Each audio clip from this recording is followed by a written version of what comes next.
I want to talk to you today about something you probably haven't thought about. Most of us have plans for our children from the moment they're born and even before. We see a future where they'll live lives of meaning, we want them to be happy, and we want them to be servants of Hashem. We pay enormous amounts of tuition.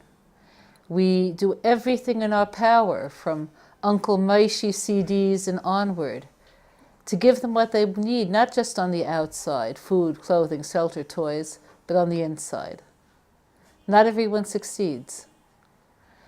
For reasons that go beyond what we're talking about today, many girls don't have a deep internal connection to what they're doing. On the outside, it's fine. On the inside, it's not. There are many reasons for this. Sometimes it has to do with family, where what they see and what they're taught have nothing to do with each other. Sometimes it has to do with difficulty in school. The question is, what's the consequences? What's the bill to be paid? So there are many, many areas in which you could see the fallout.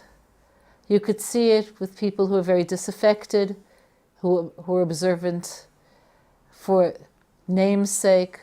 They wear the clothes, they talk the talk. But on the inside, they're hollow. The worst of it, though, when you're talking about what's the very worst, is the unimaginable number of young girls who, as you're sitting wherever you're listening to this today, are in a village with their Arab husbands. They've made life mistakes that aren't easily reversed. It's not simple to just go in there on your white charger with your spear, kill the dragons, and rescue them. They're there because they wanted to be there. It's almost unheard of for a man to grab a girl and physically take her. What happens is that since in their culture, and I've said this isn't always done with ill intent. Sometimes it is, sometimes it isn't. It's their culture. A man is expected to be very gallant and very generous and very charming during courtship. And once marriage takes place, the cardinal virtue for a woman is absolute obedience. And if she doesn't live up to that, she's a disgrace to him, a humiliation to him, and the worst thing that could happen in that society is to be humiliated. There are girls who call various institutions, charities, with the hopes, maybe somebody will hear me and get me out of here. The Israeli police are in a position to do nothing because they initially went willingly. And the same thing is even more true in America. There's no law against a girl running off with an Arab. So there are two things that we have to consider. One is how we could prevent this from ever happening, and who's going to do it. So the only way to prevent this isn't by chaining girls down or scaring them with horror stories. They've heard the horror stories. And the horror stories are true, and they know it's true. They know about girls who can't leave the home. They know about girls who have oppressive, angry, bitter, violent husbands who hold them under surveillance. These stories are true, and they know them. What they don't know is that the charming young man who they met could ever be like the horror husband that they've heard about. But the reason that they'll go off with him to begin with isn't just his charm and isn't just his generosity. It's the lack of anything else having grabbed them. It's the vacant place inside. We have to love our daughters. We have to bind them to us and to Torah. Live and Learn is a society that has many, many places where girls can come for some warmth, for some learning, for some attachment. This is what they need. They need that formula: warmth, loving, attachment, meaning, learning that has some depth. Not necessarily sophisticated, but relevant. This is what's provided for them. So once they're in the village, it's very difficult to do anything. You've heard of the daring rescues. They're true.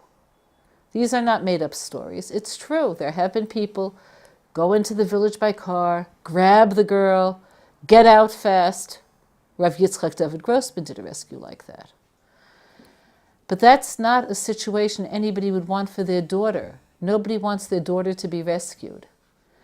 You have to ask yourself how you could just sit back and say, nobody is taking care of the girls. You have to provide for them. And again, the formula is love, warmth, relevance, and a place to be. So it's from this perspective that Tehillah Book Spellman and others try to provide this sort of a place. Live and Learn is a place where they could go. Learn and Live, I said it wrong. Learn and Live is a place where they can go to get this. So my wish for you is that you have the merit to help them, because you need the merit and they need your help. Have a good day. Okay. Okay, learn and live. Learn and live, learn and return. No, you want to use your name? Yeah. Patty Kupfer. Right. Okay, look here. Okay. Patty Kupfer. Learn and live, live and return. Learn and return. Hold on a second. Okay. They need your help. People like Patty Kupfer, an assumed name, which tells you about who we're dealing with, are the ones who could help these girls. Live and learn. Live and return. Learn Learn. and live. Learn and live, learn and return. Hey, Yeah, I got a little cue card over here. what is it? Learn and return? Learn and live, learn and return. Okay, you got it. Learn and live, learn and return. You wanna to the learn people it who to the are left? learning. Okay. You need the merit. Learn and live, okay. You need the merit, she needs your help. People like Patty Kupfer, which is an assumed name which tells you all about what the situation really is.